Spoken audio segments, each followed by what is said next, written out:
My rich wife, the CEO, threw me out after believing her sister's lies. 3 weeks later, she asked if I'd reflected instead. I handed her divorce papers. Her sister lost it. You know how they say hindsight's 20/20? Well, let me tell you something. Sometimes you can see the train wreck coming from a mile away, but you're too damn stubborn to get off the tracks. That's basically the story of my life, or at least the 44 years leading up to this spectacular mess I'm about to lay on you. My name's Marcus Hale, and up until about 3 months ago, I thought I was living the American dream. Picture this, a decent-looking guy with a solid career in project management, married to one of the most powerful women in the city. Clara Whitmore. Yeah, that Whitmore, the one whose face graces the cover of Forbes every other month, was my wife.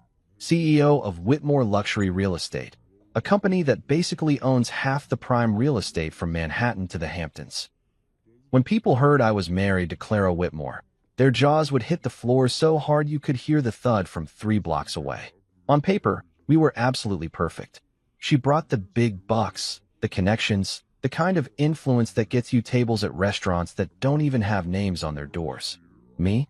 I brought stability, reliability, and what she used to call that charming everyman quality that keeps me grounded. Translation: I was the normal guy who made her feel like she wasn't completely living in an ivory tower made of $100 bills. Our wedding photos looked like something straight out of Architectural Digest.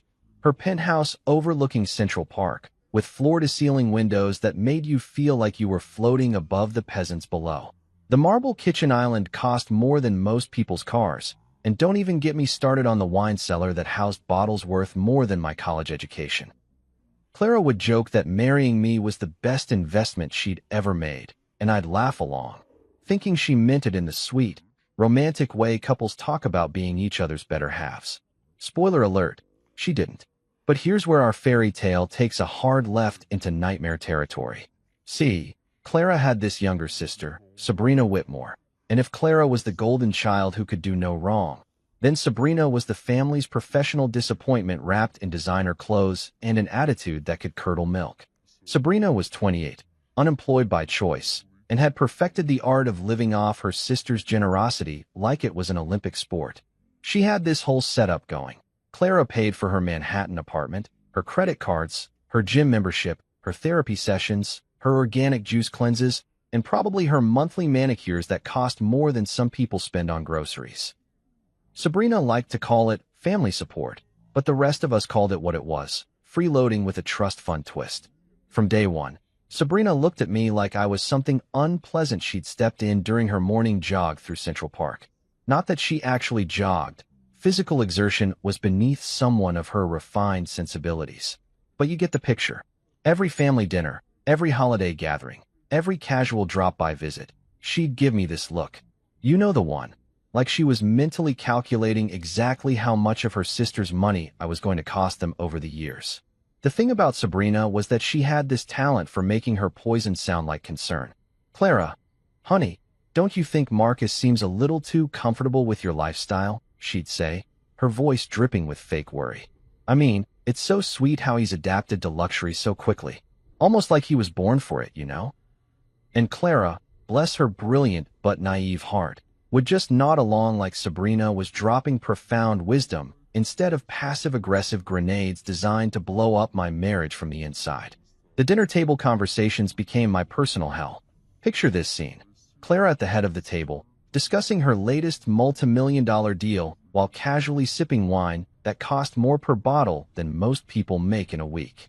Me, trying to contribute something meaningful to the conversation while simultaneously wondering if my middle-class background was written all over my face like a scarlet letter. And Sabrina, sitting there with that smirk. Oh, that damn smirk, like she knew something the rest of us didn't. Marcus, tell us about your day, Sabrina would say with fake sweetness, and somehow she'd make it sound like she was asking me to explain quantum physics to a toddler. Did you manage any interesting projects today? Nothing too stressful, I hope. We wouldn't want you getting overwhelmed. The subtext was always there, thick as molasses. You don't belong here. You're not good enough for my sister. You're just another gold digger with better manners. And slowly, painfully, I started to notice Clara changing. The woman who used to look at me like I hung the moon began studying my face like she was trying to solve a puzzle. Her laugh became more polite than genuine. Her questions about my work started sounding less like interest and more like interrogation. "How was your day, sweetheart?" became, "So what exactly did you accomplish today?" The shift was subtle at first, like watching paint dry or grass grow, but it was there. Every conversation felt like I was being cross-examined by a prosecutor who'd already decided I was guilty. Sabrina was a master manipulator, the kind of person who could plant seeds of doubt so skillfully that you'd swear they grew there naturally. She never outright accused me of anything. That would have been too obvious. Instead, she'd make these little comments, these tiny suggestions that burrowed into Clara's brain like psychological termites. "I just worry about you sometimes, Clara," she'd say during their sister bonding sessions that I wasn't invited to. "You're so trusting, so generous. Some people might take advantage of that beautiful heart of yours." And Clara, who could spot a bad business deal from a mile away, who could negotiate million-dollar contracts in her sleep, somehow couldn't see that her own sister was playing her like a fiddle. The worst part? I could see it happening. Every single day, I watched my marriage crumble one whispered conversation at a time, one raised eyebrow, one perfectly timed sigh from Sabrina. It was like watching a slow-motion car crash where you're the passenger and someone else is driving straight toward the guardrail. I tried talking to Clara about it once. Big mistake. Huge. She looked at me like I'd just suggested her sister was running a meth lab out of her Park Avenue apartment. "Sabrina loves me, Marcus. She's just looking out for me. Maybe if you tried harder to understand her instead of always being defensive." That's when I realized I was fighting a battle I couldn't win. Because in Clara's mind, I was the outsider, the variable that didn't quite fit the equation of her perfect life. Sabrina had been there first, had 28 years of history and shared memories and inside jokes.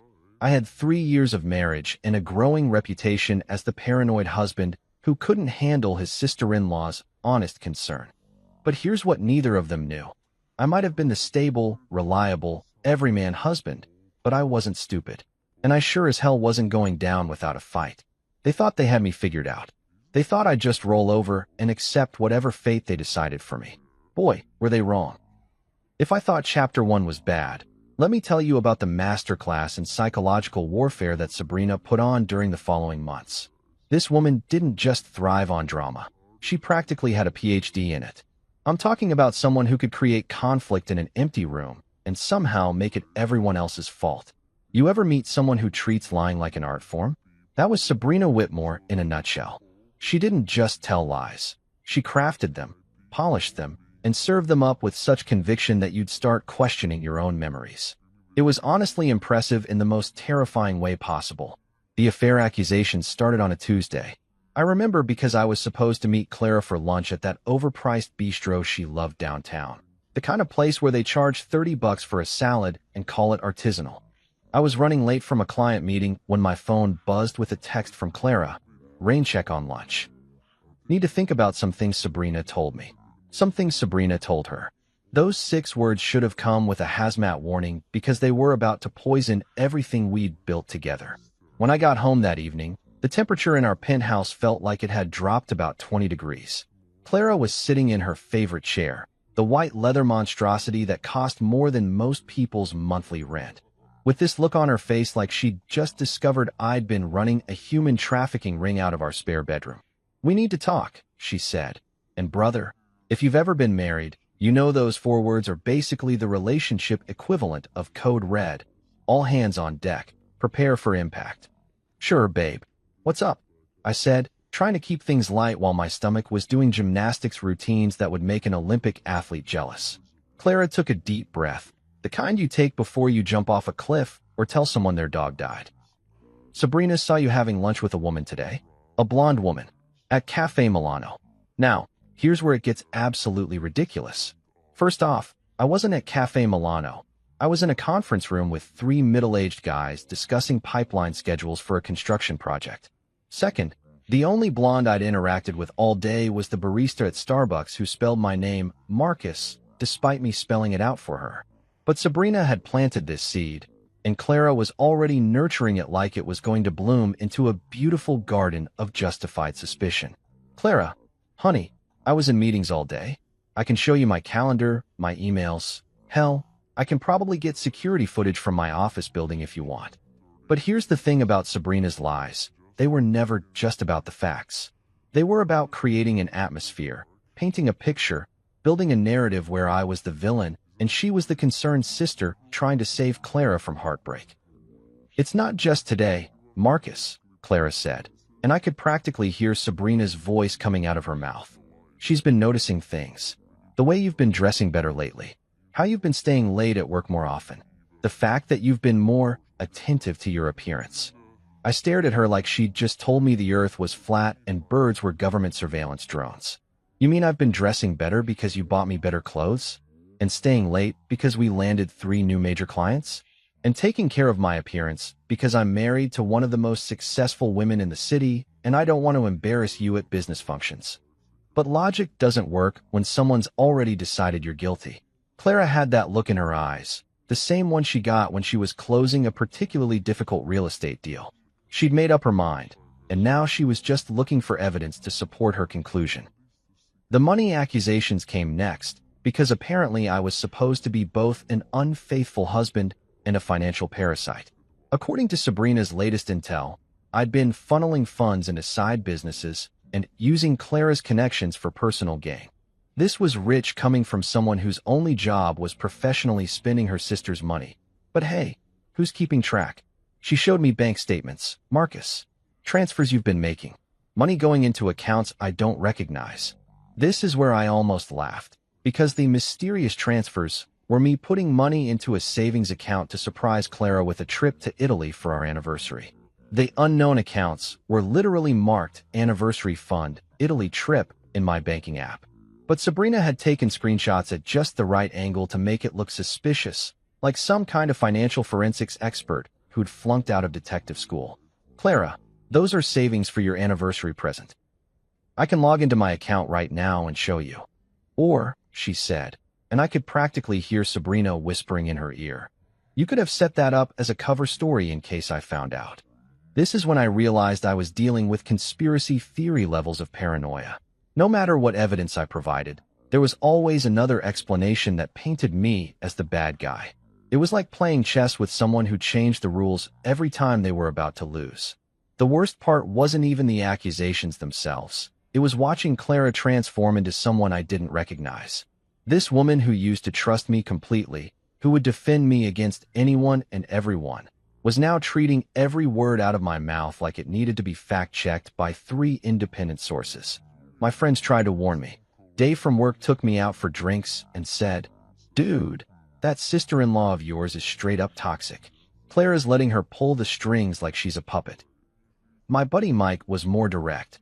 "Brother, you need to get ahead of this situation before it gets worse. That Sabrina chick has it out for you, and she's not going to stop until she gets what she wants." But I was stubborn. I thought love would win out over manipulation. I thought 3 years of marriage would count for more than a lifetime of sisterly bonds built on financial dependency and emotional manipulation. I thought Clara would eventually see through Sabrina's games and realize what was happening. I was wrong. Dead wrong. Catastrophically, spectacularly wrong. The confrontation that changed everything happened on a Thursday night. I remember because we were supposed to watch the season finale of that show Clara liked. The one about rich people with rich people problems that somehow made our actual rich people problems seem quaint by comparison. Instead, Clara was waiting for me in the living room with what looked like a full presentation prepared. I'm talking printed emails, highlighted bank statements, a timeline of my alleged infidelities that would have impressed a federal prosecutor. Sabrina's fingerprints were all over it, but Clara presented it like she'd uncovered it all herself. "I can't do this anymore, Marcus," she said, her voice colder than a Manhattan winter. "Sabrina wouldn't lie to me about something this serious. She loves me. She's looking out for me. And everything she's told me, it all adds up." That's when I knew I'd lost. Not because of anything I'd done, but because Sabrina had played the long game perfectly. She'd convinced Clara that love meant suspicion, that trust was naive, and that the sister who'd been bleeding her dry financially was more reliable than the husband who'd been building a life with her. Looking back, I should have seen it coming. But sometimes when you're in the middle of the storm, you can't see the hurricane forming around you. The house that once felt like home had officially become enemy territory. You know that moment in movies where the protagonist gets the rug pulled out from under them, and there's always this dramatic music swelling in the background while they stand there looking shocked and betrayed? Well, real life doesn't come with a soundtrack. And let me tell you, getting kicked out of your own home is a lot less cinematic and a lot more soul-crushingly pathetic than Hollywood would have you believe. It was a Friday evening in October. I remember because the leaves in Central Park were just starting to turn, and I'd been thinking about how Clara and I used to take walks through there during our first autumn together. Funny how your brain focuses on the stupidest details when your world's about to implode. I'd just gotten home from work, loosening my tie and looking forward to a quiet weekend, maybe ordering from that Thai place Clara liked, watching something mindless on Netflix. You know, normal married couple stuff. Instead, I walked into what felt like a corporate boardroom meeting where I was both the defendant and the guy who didn't get the memo about what he was being accused of. Clara was standing in our living room. Excuse me, her living room, as I was about to be reminded, wearing that navy blue power suit that meant business. Not the fun kind of business, either. The kind of business that ends with someone getting fired, divorced, or in my case, both simultaneously. Her arms were crossed. Her expression was colder than a penguin's ass in Antarctica, and behind her, like some sort of designer-dressed demon whispering in her ear, stood Sabrina with a smirk that could have powered half of Manhattan. "We need to talk," Clara said, which was becoming her favorite phrase lately. It was like she'd trademarked those 4 words and decided to use them as a weapon of mass destruction against my peace of mind. "Okay," I said, setting down my briefcase and trying to read the room. The vibe was somewhere between funeral parlor and execution chamber, which should have been my first clue that this wasn't going to be a conversation about weekend plans or whose turn it was to pick up the dry cleaning. Clara took a deep breath, the kind you take before you perform surgery or demolish a building. "Pack your things, Marcus. I can't trust you anymore." Just like that. No preamble, no lengthy explanation, no dramatic build-up. Just a sentence that hit me like a freight train carrying a cargo load of what the actual hell. I stood there for a moment, waiting for the punchline or the hidden camera crew or literally anything that would make this make sense. "I'm sorry, what?" I managed to say, because apparently my brain had decided to take a little vacation right when I needed it most. "You heard me," Clara said, and her voice had that flat, executive tone she used when she was firing underperforming employees. "I want you out of this house. Tonight. I can't have someone I don't trust living under my roof anymore." Under her roof. Not our roof. Her roof. Because apparently, 3 years of marriage had just been me crashing at Clara's place like some kind of overstayed house guest who'd finally worn out his welcome. Behind her, Sabrina was practically vibrating with satisfaction. She wasn't even trying to hide her glee anymore. The mask was off, the gloves were down, and she was basking in her victory like a cat who'd just caught the biggest, dumbest mouse in the history of pest control.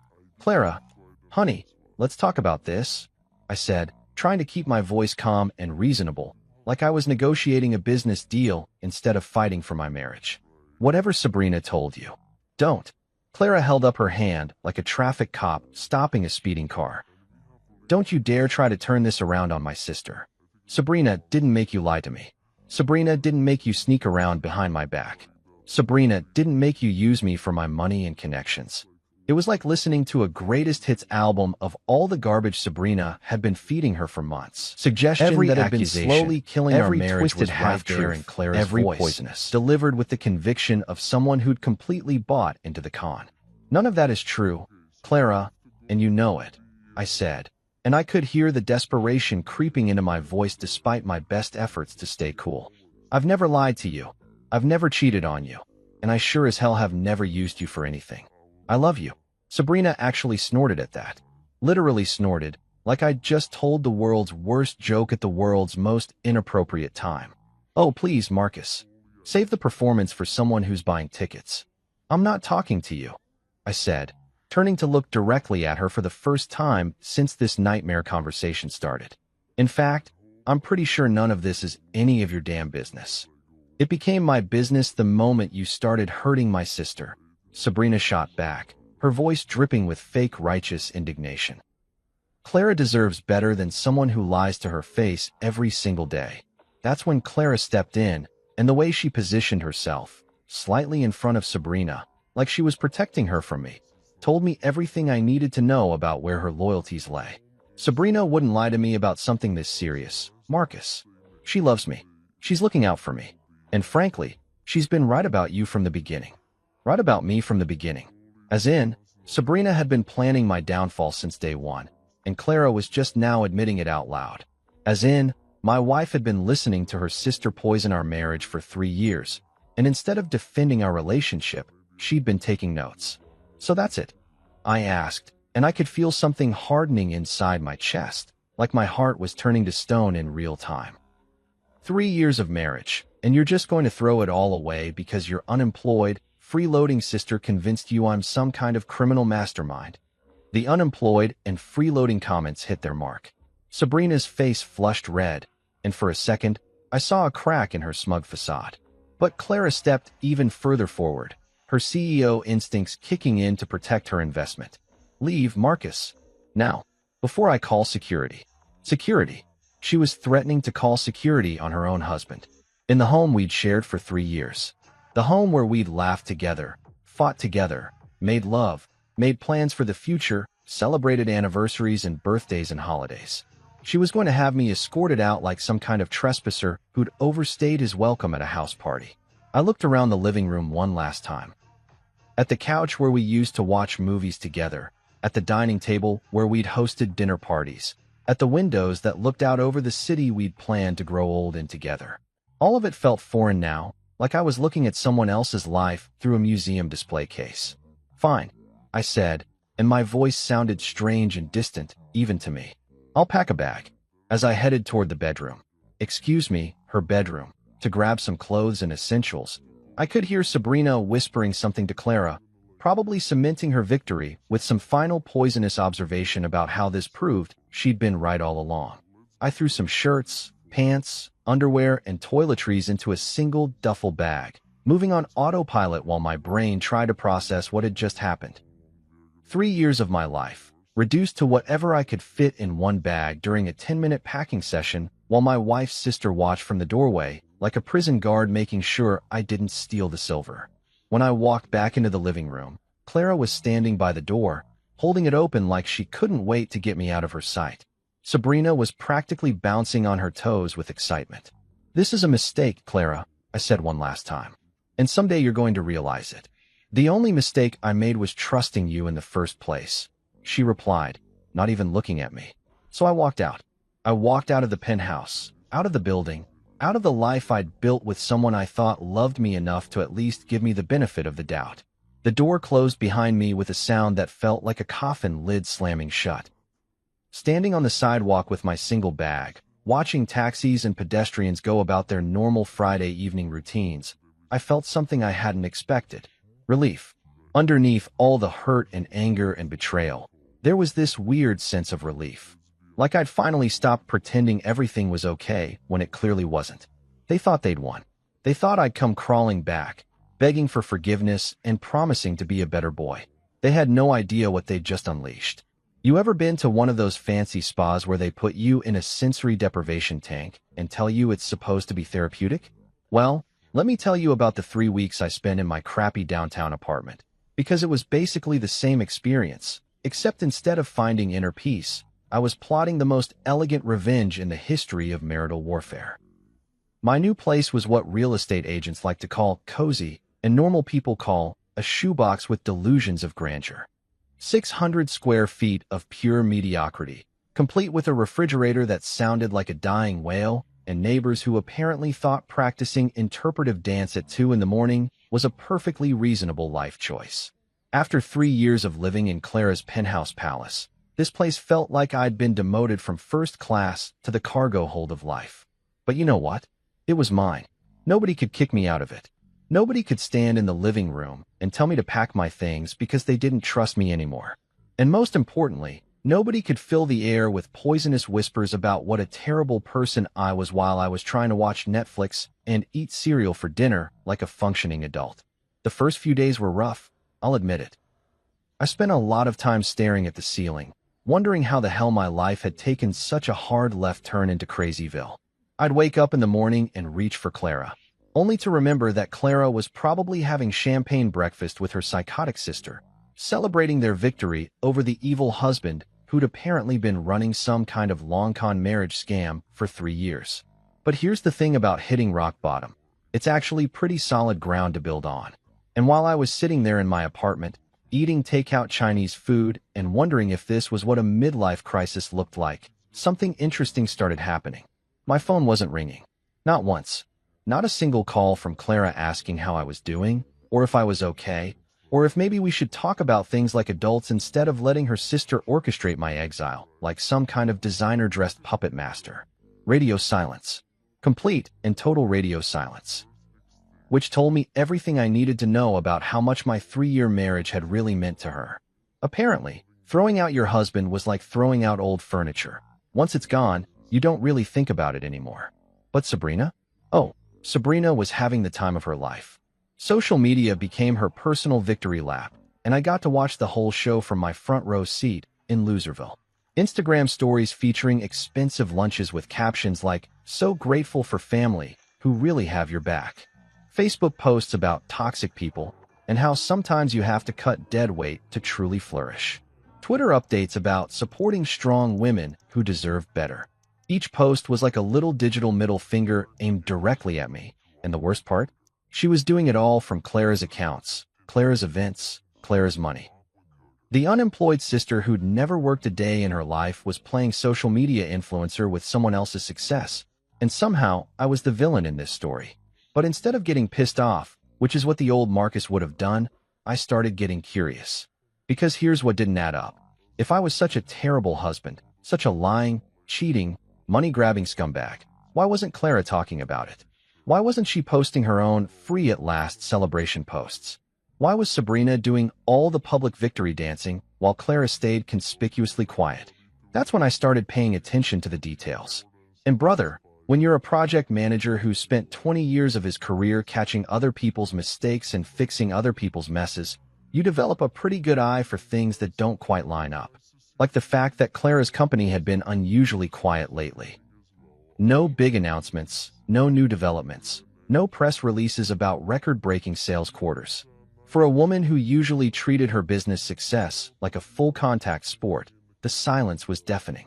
Like the fact that Sabrina's social media posts, while frequent and obnoxious, were all taking place at the same handful of locations. The Penthouse, that overpriced cafe Clara liked, the same 3 or 4 restaurants. For someone who was supposedly living her best life, she wasn't getting around much. Like the fact that none of Clara's business associates or friends had reached out to me. Not to offer condolences, not to ask what happened, not even to be nosy about the divorce rumors that were probably circulating through their social circles like wildfire. In a community where gossip traveled faster than bad stock tips, the complete silence was weird. So I started doing what I do best, research. Not the creepy stalker kind of research. I'm not a psychopath. But the methodical, professional kind of research that comes from years of managing complex projects where one missed detail can cost everyone involved a fortune. I started with the easy stuff. Public records, business filings, anything that was legally available to anyone who bothered to look. And that's when things started getting interesting. Turns out, Whitmore Luxury Real Estate had been having what you might call a challenging fiscal quarter. Several deals had fallen through.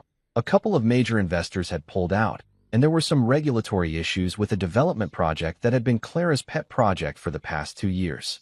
Nothing catastrophic, but definitely not the kind of smooth sailing Clara was used to. Then I started looking into the prenup. You remember the prenup, right? The one Clara had insisted on back when we were so in love that she wanted to make sure I was protected if anything ever happened to her business empire? The one she drafted when she was still thinking with her heart, instead of listening to her sister's paranoid fantasies? Here's something most people don't know about prenups. They're not just about protecting the wealthy spouse from the poor spouse. Sometimes, depending on how they're written and when they're signed, they can work the other way around. Especially when the wealthy spouse initiates a divorce based on false accusations and refuses to attempt counseling or mediation. I spent hours reading through that document, and let me tell you, 3 years ago, Clara had been a very different person from current Clara. 3 years ago, Clara had been madly in love and wanted to make sure I felt secure in our marriage. She'd insisted on clauses that would protect me if she ever became abusive, controlling, or unfaithful. She'd included provisions for substantial alimony if the marriage ended due to her misconduct or unreasonable behavior. Unreasonable behavior. Like, say, throwing your husband out of the house based on lies told by your freeloading sister, without any evidence of actual wrongdoing, and refusing to even attempt to work through your problems like adults. Current Clara probably didn't even remember those clauses. She'd been so focused on protecting her assets from a hypothetical bad husband that she'd accidentally created a legal safety net for the good husband she was about to throw away. While I was discovering this interesting legal tidbit, I also started documenting everything. Screenshots of Sabrina's social media posts, particularly the ones that could be interpreted as harassment or defamation. Records of all my attempts to contact Clara and work things out. Evidence of my actual whereabouts during the times Sabrina claimed I was having affairs or conducting mysterious business meetings. And slowly, quietly, methodically, I started building a case that would have made my old law school professors proud. Not because I was planning to destroy anyone. I'm not a vindictive person by nature. But because I was finally done being the victim in someone else's twisted family drama. The phone call from Clara came on a Tuesday morning, exactly 3 weeks after she'd kicked me out. I was sitting in my kitchen, drinking coffee, and reading through some particularly interesting financial documents I'd requested from our accountant, when my phone buzzed with her name. For a split second, I thought about not answering, but curiosity got the better of me. Marcus. Her voice sounded different. Smaller. Less certain. We need to talk. Have you had time to reflect? Reflect. Like I was a naughty child who'd been sent to his room to think about what he'd done wrong. Sure, Clara, I said, keeping my voice perfectly neutral. I've had plenty of time to reflect. Good. Can you come to my office tomorrow? Say 2 o'clock? I think we should discuss how to move forward. Move forward. Translation. She wanted to see if I was ready to come crawling back, apologize for crimes I didn't commit, and probably sign some kind of agreement that would let her file for divorce while maintaining the moral high ground. I'll be there, I said. And I would be. But not for the reasons she thought. Time to show Clara and her manipulative sister exactly what 3 weeks of reflection had produced. You know that feeling when you're playing poker and you've got a royal flush, but you have to sit there with a straight face while everyone else at the table thinks they're about to clean you out? That's exactly how I felt sitting in my crappy apartment the morning after Clara's phone call, sipping coffee that tasted like it had been filtered through gym socks while mentally preparing for the performance of a lifetime. Clara wanted to meet at her office. Of course she did. Because why have a personal conversation about the implosion of your marriage in a neutral location when you can do it in the executive boardroom where you hold all the power? It was a classic Clara move. Control the environment, control the narrative, control the outcome. She probably had her whole speech prepared, maybe even had her assistant schedule it between her 10 o'clock with the Peterson account and her 3:30 with the city planning committee. Have you had time to reflect? She'd asked, like I was some kind of wayward employee who'd been suspended pending a performance review. The arrogance of that question was honestly breathtaking. Here was a woman who'd thrown her husband out of their home based on the word of her professional mooch of a sister, and she was asking me if I'd learned my lesson yet. Oh, I'd reflected, all right. I'd reflected so hard I was practically a goddamn philosopher at this point. I spent the morning getting ready like I was preparing for war, which, in a way, I was. Shower, shave, the whole 9 yards. I put on my best suit, the charcoal gray one Clara had bought me for her company's annual gala last year, back when she was still proud to have me as arm candy at her business functions. Ironic, really. I was about to use her own gift to look professional while I systematically dismantled the assumptions that had led to this moment. The briefcase was the key prop in today's little drama. Black leather, expensive looking, the kind of thing that screams serious business in any corporate setting. Clara had given it to me for our 2nd anniversary, back when she thought having a project manager husband was charming instead of embarrassing. Inside, I'd carefully arranged all my research from the past 3 weeks. Copies of the prenup with the relevant sections highlighted, financial records, bank statements, screenshots of Sabrina's social media posts, documentation of my actual whereabouts during the times I was supposedly cheating. But the real beauty of my preparation wasn't what I'd included, it was what I'd left out. Because sometimes the most effective strategy isn't showing all your cards at once. Sometimes it's about letting your opponents think they know what you're holding while you keep the royal flush hidden until the perfect moment. I got to Clara's office building about 20 minutes early, because punctuality was one of those middle-class habits I'd never been able to shake, even after years of living in the penthouse. The lobby was all marble and glass and the kind of aggressive minimalism that screams, "We charge $500 an hour, and we're worth every penny." The security guard nodded at me like he recognized me, which he probably did from all the times I'd come here to surprise Clara with lunch or flowers, or just to be a supportive husband during her particularly stressful weeks. Those days felt like they belonged to someone else's life now. I took the elevator to the 15th floor, listening to the kind of generic jazz that's designed to make you feel sophisticated while you wait to get screwed over by people in expensive suits. The receptionist, Jessica, I think her name was, smiled at me with that professional warmth that doesn't quite reach the eyes. "Mr. Hale, it's been a while. Mrs. Whitmore is expecting you. Conference room A. Conference room A. The big one. The one with the floor-to-ceiling windows overlooking the city. The one where Clara held her most important meetings with investors and city officials. She wasn't just meeting with me. She was making a statement. This was business now, not personal.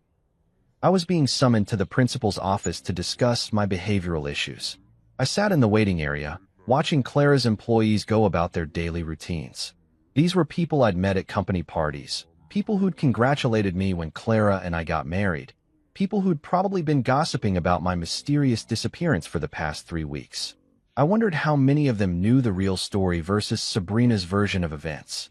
I wondered how many of them actually cared. The thing about corporate environments is that they have this way of making everything feel important and official, even when it's just personal drama dressed up in business attire. But that formality works both ways. If Clara wanted to treat this like a business meeting, then I was going to give her the full professional experience.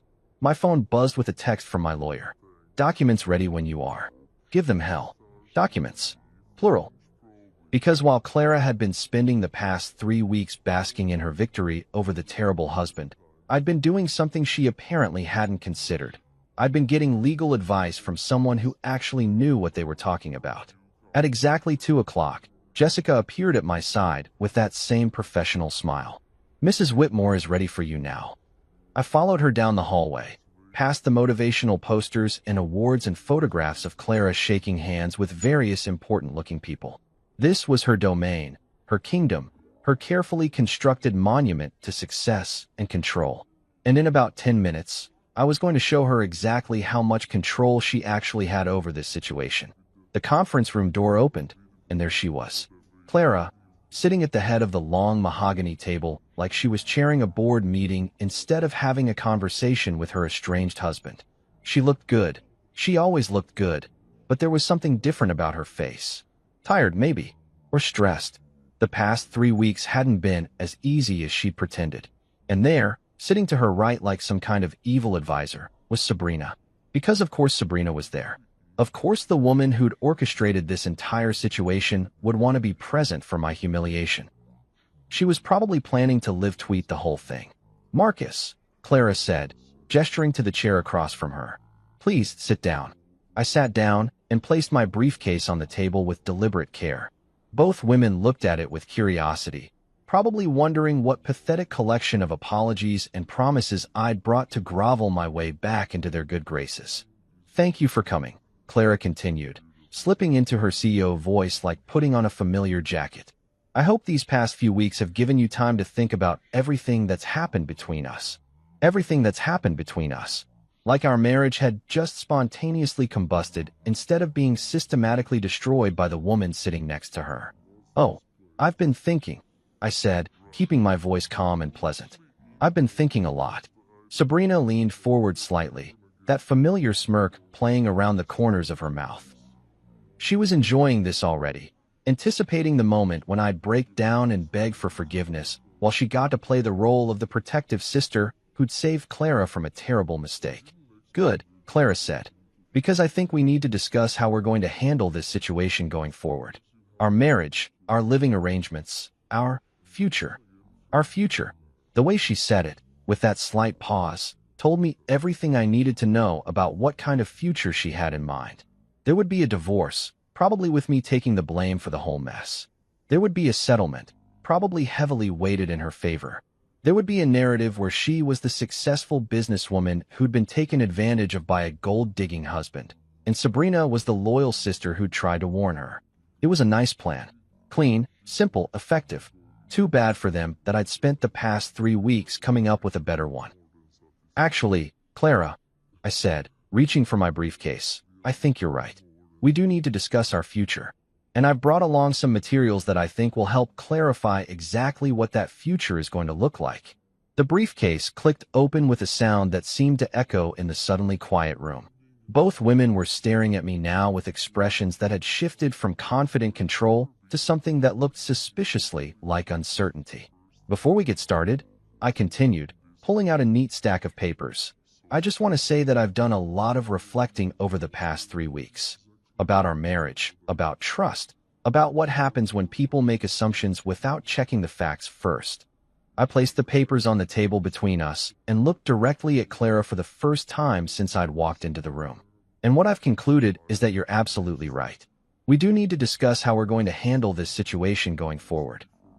I slid the papers across the table to her with a smile that probably looked a lot more confident than I felt. Starting with these divorce papers, I'd like you to sign. You know that moment in chess when you move your queen into position and your opponent suddenly realizes they've been playing checkers this whole time? That's exactly what Clara's face looked like when those divorce papers hit the mahogany table with all the subtle impact of a nuclear bomb wrapped in legal letterhead. The silence in that conference room was so thick you could have cut it with a butter knife and served it as an appetizer at one of Clara's fancy business dinners. Both women were staring at the documents like I'd just pulled a live snake out of my briefcase, instead of a perfectly legitimate legal filing that had been prepared by one of the best divorce attorneys in the city. Clara's hand was hovering over the papers like she was afraid they might burst into flames if she actually touched them. Her perfectly composed CEO mask was starting to crack around the edges, and I could practically see the gears turning in her head as she tried to figure out how the hell the meeting had gotten away from her this quickly. Sabrina, on the other hand, looked like someone had just told her Christmas was canceled and her trust fund had been donated to charity.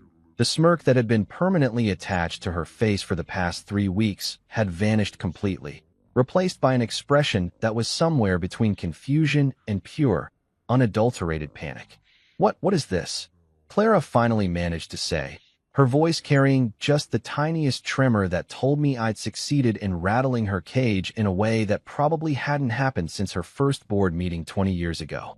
Those are divorce papers, I said helpfully, like I was explaining basic math to a particularly slow kindergartner. You know, the legal documents that officially end a marriage when one party decides to throw the other party out of their shared home based on completely fabricated accusations. I kept my voice pleasant and conversational, the same tone I'd used to discuss the weather or ask someone to pass the salt. Professional courtesy, you might call it. After all, we were in a business setting, and I believed in maintaining appropriate workplace decorum even when I was systematically destroying someone's assumptions about how this conversation was going to go. Clara picked up the papers with hands that were definitely not as steady as they'd been 5 minutes ago. Her eyes started scanning the first page, and I watched her face go through a fascinating series of expressions as the reality of the situation began to sink in. Confusion gave way to shock. Shock gave way to disbelief. And disbelief was rapidly approaching something that looked suspiciously like the early stages of pure terror. "Marcus," she said slowly, like she was trying to talk a jumpy horse into not throwing her off a cliff. "Surely we can discuss this like adults. There's no need for lawyers and legal proceedings. We can work something out privately." Privately.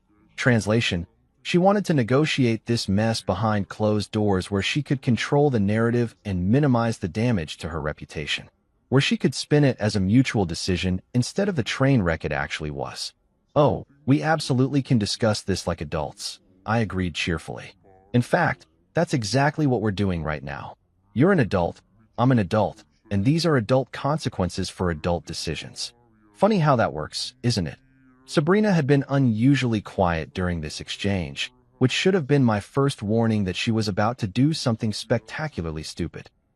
But I was so focused on watching Clara's world crumble in real time that I didn't notice the storm brewing in the cheap seats until it was too late.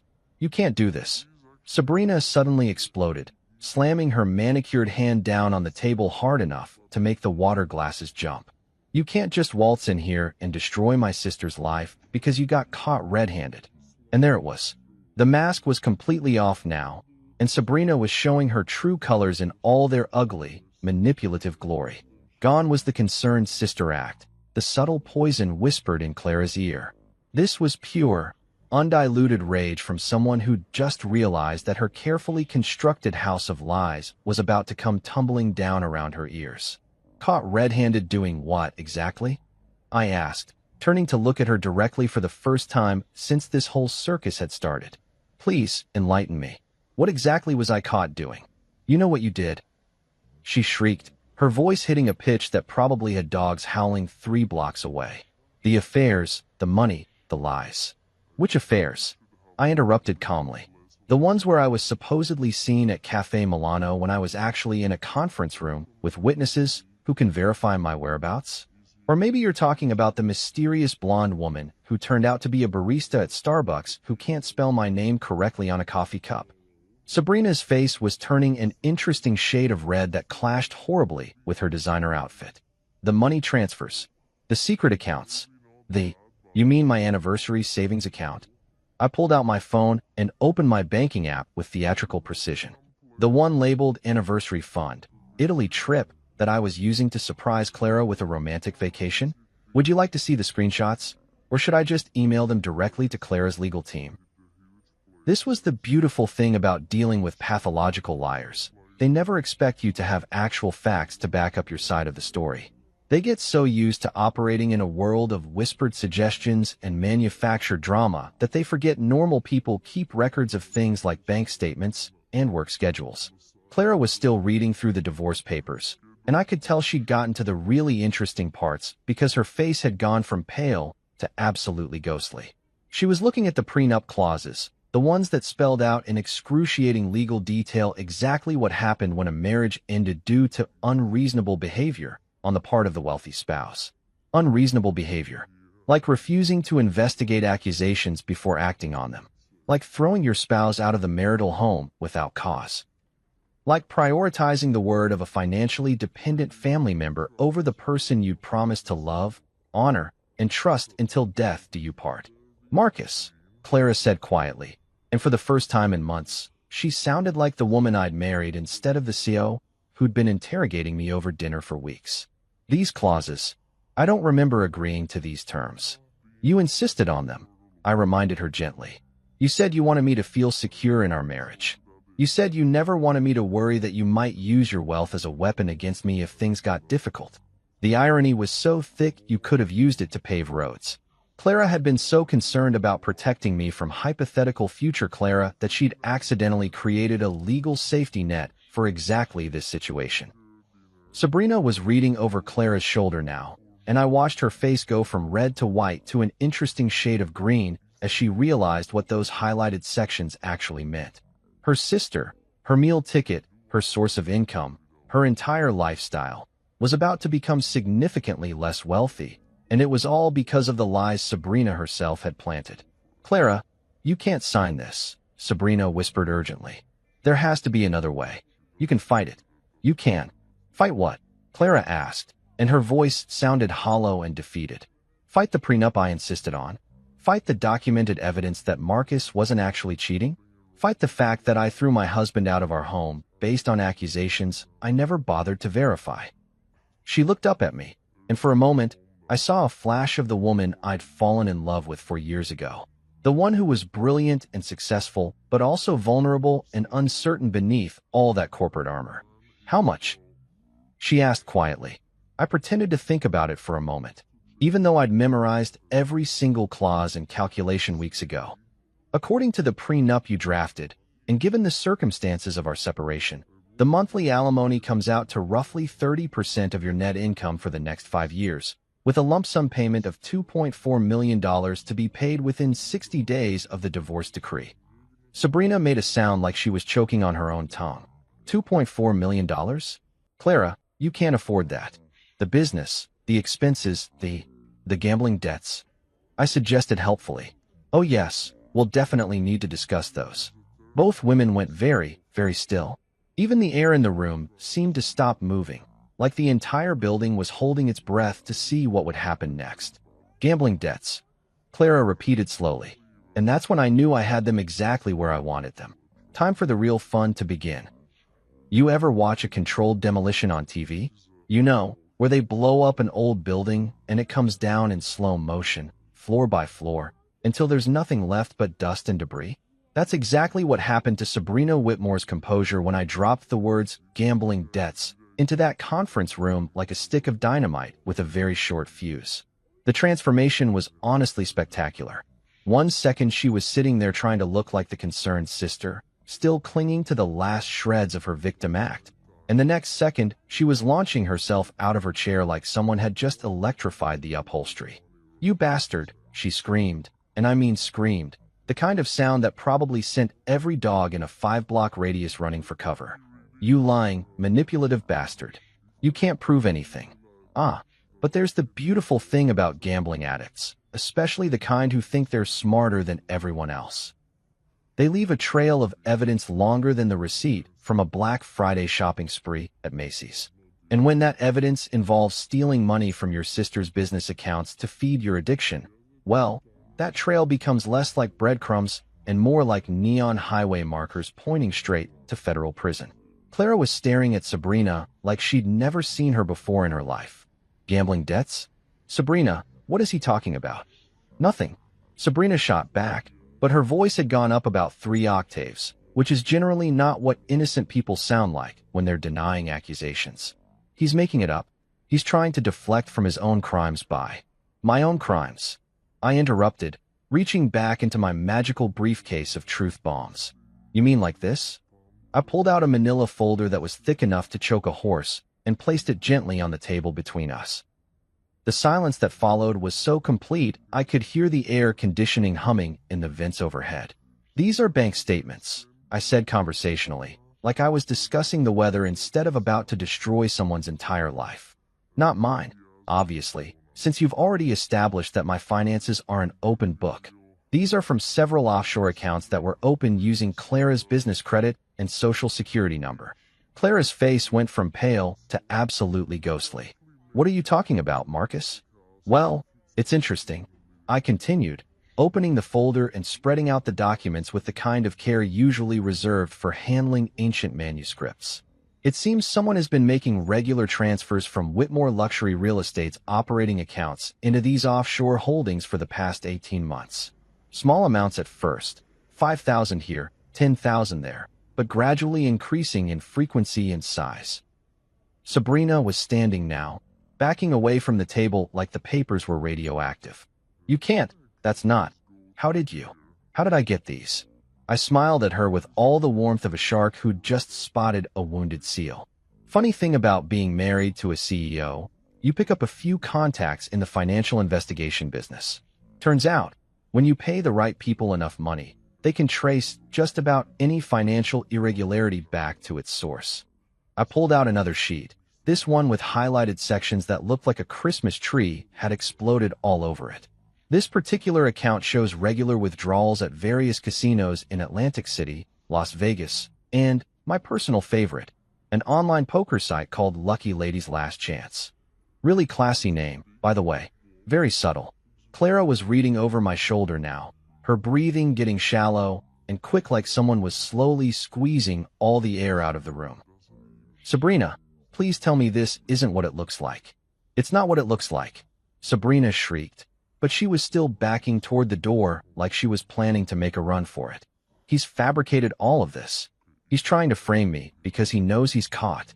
That's when I pulled out my phone and opened up the photo gallery with the kind of theatrical flourish that would have made Shakespeare proud.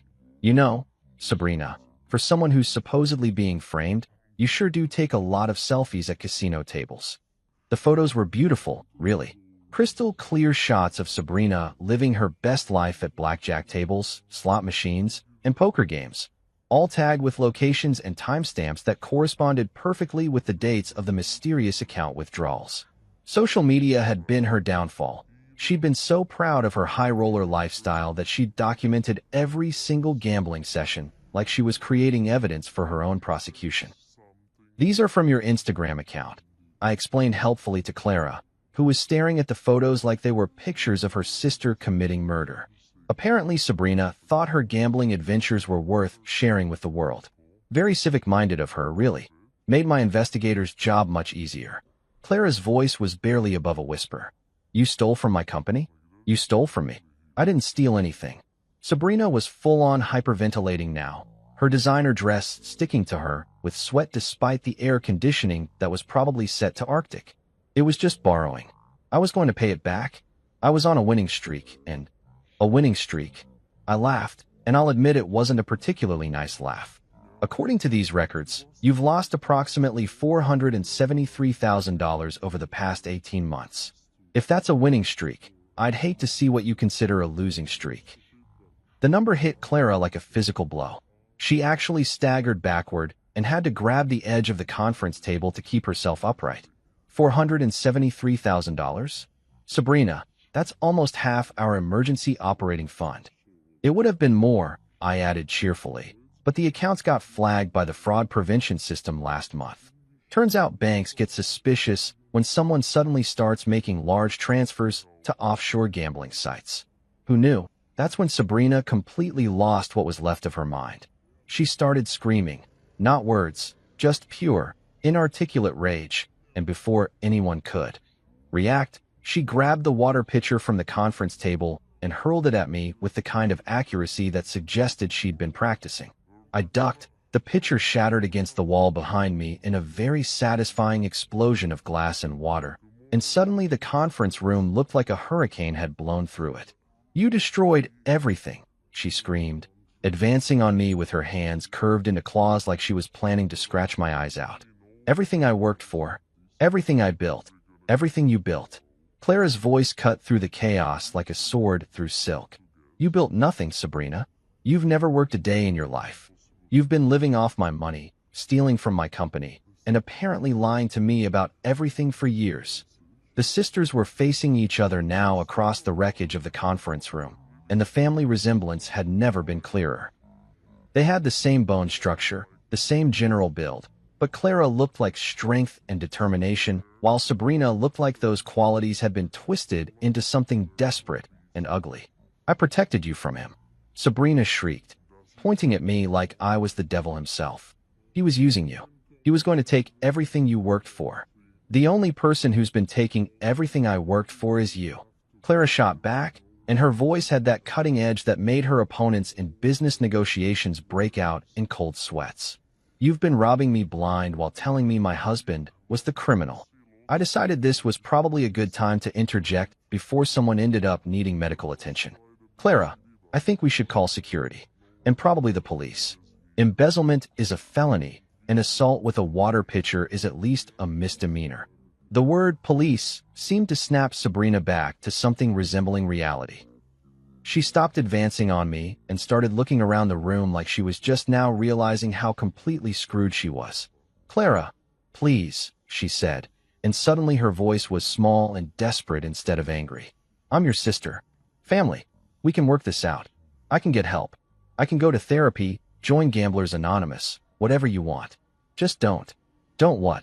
Clara interrupted. "Don't hold you accountable for stealing from me? Don't expect you to face consequences for destroying my marriage? Don't demand answers for why you've been systematically lying to me for months?" The fight went out of Sabrina all at once, like someone had pulled her plug. She collapsed back into her chair and started crying. Not the pretty, delicate tears of a movie heroine, but the ugly, snotty, mascara-running kind of crying that people do when their entire world falls apart in the span of 10 minutes. Clara looked at her sister for a long moment, then turned to me with an expression I couldn't quite read. "Marcus," she said quietly, "I owe you an apology. A very big apology. But I wasn't done yet. Not by a long shot. Actually, Clara," I said, gathering up my papers with deliberate care, "I think what you owe me is a signature on those divorce papers. The real reckoning was just getting started. You know what they say about truth being stranger than fiction? Well, let me tell you, After spending 3 weeks digging into Sabrina Whitmore's financial activities, I was starting to think whoever came up with that saying had clearly never met someone whose entire life was built on a foundation of lies, theft, and what I can only describe as weaponized incompetence. But here's the thing about people like Sabrina. They never commit just one crime. They're like potato chips of criminal behavior. You can't steal just once. And while I was watching her have her dramatic meltdown in Clara's conference room, I realized I hadn't even gotten to the really juicy stuff yet. My lawyer had outdone himself. The man was like a financial archaeologist, digging through layers of deception to uncover artifacts of fraud that would have impressed the FBI's white-collar crime division. While Sabrina was still blubbering in her chair and Clara was staring at her sister like she'd never seen her before, I reached back into my briefcase one more time. "Actually," I said, pulling out yet another folder that was even thicker than the first one, "the gambling addiction is just the tip of the iceberg." Clara looked at me with eyes that were already so wide they were in danger of falling out of her head. "There's more." "Oh, honey, there's so much more." I opened the new folder with the kind of reverence usually reserved for handling nuclear material. "See, when you hire a really good financial investigator, and I mean really good, the kind who charges more per day than most people make in a month, they don't just look at the obvious stuff. They dig deeper. They follow paper trails that most people don't even know exist." Sabrina had stopped crying and was now staring at me with the kind of horror usually reserved for people who've just realized they're in a horror movie and they're definitely not the final girl. "What I discovered," I continued, spreading out documents like I was laying down a winning hand in the world's most expensive poker game, "is that our dear Sabrina here has been running what you might call a diversified portfolio of fraud." The first document was a credit report that looked like it had been through a paper shredder and reassembled by someone having a nervous breakdown. Credit cards opened in Clara's name. 17 of them, to be exact, with a combined limit of just over $600,000. Clara's face went through a fascinating series of expressions, like she was cycling through every stage of grief simultaneously. "Credit cards? In my name? All maxed out, naturally," I said cheerfully. "The monthly payments have been automatically deducted from Whitmore Luxury Real Estate's accounts for the past 2 years. Your accounting department probably thought they were legitimate business expenses." I pulled out another sheet, this one covered in so many colored highlights it looked like a rainbow had exploded on it. "Then there are the loans. Personal loans, business loans, something called a luxury lifestyle advance from a company that I'm pretty sure is just 3 guys in a basement somewhere who charge interest rates that would make loan sharks blush." Sabrina was making small whimpering sounds now, like a dog that knows it's about to get taken to the vet for something unpleasant. Clara, on the other hand, was getting that focused look she got when she was about to destroy someone in a business negotiation. "How much?" Clara asked, and her voice had gone completely flat and emotionless, which anyone who knew her would recognize as a very, very bad sign. I pretended to consult my notes, even though I had these numbers memorized down to the penny. "Well, if we include the gambling losses, the credit card debt, the various loans, and the compound interest on everything, we're looking at approximately $1.2 million in total debt that's been systematically transferred onto your personal and business credit." The silence that followed was so complete I could hear the elevator dinging in the hallway outside. Clara was staring at the documents like they were written in a foreign language, and Sabrina looked like she was seriously considering whether jumping out the 15th floor window would be preferable to whatever was about to happen next. But wait, there was more. Because when you're dealing with someone who's spent years perfecting the art of financial parasitism, you don't stop at simple theft. You branch out into more creative endeavors. "Oh, and then there's the real estate," I said, pulling out what looked like a stack of property deeds and mortgage documents. Turns out Sabrina has been quite the entrepreneur in the property investment business. Clara's head snapped up. "What property?" 3 condos in Miami, a beach house in the Hamptons, and, this is my personal favorite, a timeshare in Aspen that apparently comes with its own private ski instructor. I spread out the paperwork with the kind of care usually reserved for handling evidence at a crime scene. All purchased using loans that were secured against Whitmore Luxury Real Estate's assets. "That's impossible," Clara said, but her voice lacked conviction. "I would have had to sign off on any loans using company assets as collateral." I pulled out a magnifying glass. Yes, I actually brought a magnifying glass, because sometimes you have to lean into the drama, and handed it to her along with one of the documents. Take a look at the signature line. Clara examined the signature under magnification, and I watched her face go from confusion to understanding to pure, undiluted rage in the span of about 10 seconds. "This is my signature," she said quietly. "Technically, yes," I agreed. "But unless you've developed a sudden interest in timeshares and beach houses that you forgot to mention, I'm guessing you didn't actually sign these documents." Forgery. We'd officially moved from simple theft into federal crime territory, and judging by the look on Sabrina's face, she was starting to realize that her problems had just escalated from awkward family dinner conversation to potentially spending the next decade in an orange jumpsuit. "Sabrina," Clara said, and her voice was so cold it could have frozen nitrogen. "Did you forge my signature?" "I can explain." Sabrina burst out, finally finding her voice now that she was staring down the barrel of serious jail time. "It wasn't supposed to be permanent. I was going to pay everything back. The timeshare was an investment. The condos were appreciating in value. It was all going to work out. You forged my signature to steal over $1 million, Clara said slowly, like she was testing each word to make sure it was real. "You destroyed my marriage with lies while you were robbing me blind. You've been living off my money, sleeping in a bed I paid for, eating food I bought, while systematically destroying everything I've worked for." The breakdown of their relationship was happening in real time, and it was honestly beautiful to watch. 28 years of sisterly bonds, built on trust and family loyalty and shared childhood memories, crumbling under the weight of documented evidence that Sabrina had been treating Clara like her personal ATM for years. "Clara, I'm your sister," Sabrina wailed, playing her last card with all the desperation of someone who's just realized they're holding a losing hand. "Family. Blood. That has to count for something." "You're right," Clara said, standing up slowly and walking over to where Sabrina was cowering in her chair. "It does count for something. It makes what you've done so much worse." She picked up her phone and started dialing. "Who are you calling?" Sabrina asked, though I think we all knew the answer. "The police," Clara said calmly. "And then my lawyer. And then my accountant. And then probably the FBI, because I'm pretty sure what you've done crosses state lines, which makes it a federal crime." Sabrina started crying again, but this time it wasn't the angry, frustrated crying from before. This was the kind of desperate, hopeless crying that people do when they realize their entire life has just imploded and there's no way to put the pieces back together. Clara looked at me across the wreckage of the conference room, across the destroyed remains of our marriage and her relationship with her sister, and for the first time in months, I saw something in her eyes that looked like respect. "Marcus," she said quietly, "I need to ask you something, and I need you to be completely honest with me." I waited. "Is there any chance at all, that we could find a way to fix this?" And that's when I knew I had her exactly where I wanted her. You know that moment in every revenge movie where the hero has the villain exactly where they want them, and you're sitting there waiting to see if they're going to show mercy or deliver the killing blow. Well, let me tell you something about real life. Sometimes the most devastating thing you can do to someone isn't destruction. Sometimes it's just walking away and letting them live with the consequences of their own choices.